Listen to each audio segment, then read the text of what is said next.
aptal deysen. Meni bugün bazarga alып kelген şu balada. Kıyal. Bu Caşvası Bişkek'te olup kaldı. Gökçegen жақсы atlardı, sattı. Köpçülüğü tanıyıp bunu. Çok okuğanbız, tuğanbız.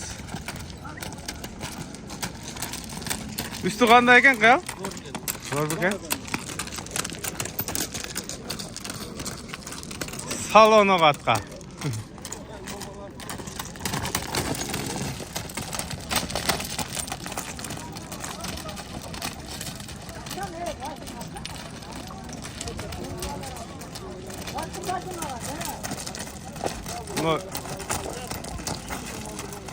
Болды. Bulatdağı жақсы барат ekan. Arıq ekan bolğan. Bu dela arıq endi bu kaksa bolup qaldı. Күчтүү atkan ha biroq ha? 170 bal açıp koydum men tuğanlar şunu. Kalыстın номерин koyup ketem oşol jaka. Mino videoga dele koyup koyum. Al özü basıp ketdi bu jaka. Şu 165 soda olur da size. 250 ming deydi özüm.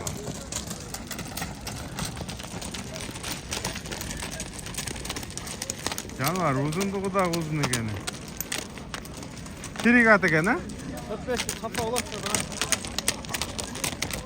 bana. Biroq O'zbekiston, Tojikiston 6-7 asil atlarda gözleşet ekan, oşolarga düşet.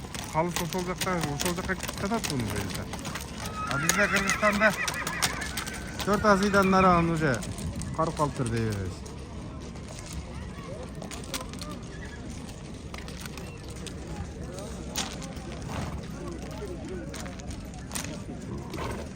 Salayık ha? Taş alıp geçersin gerek bu taş.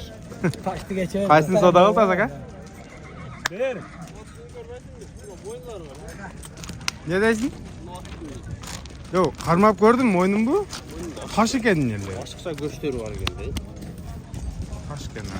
Yaşı akböründeydi. Akbörüdey mi? Dostum çın-çında kelgende bul jaş özü atqa нормально жигит жашы экен да. Бала эмес, жигит жашы. 32 жашта. Кабактары да жайында экен, көзүн кара, кичинекей.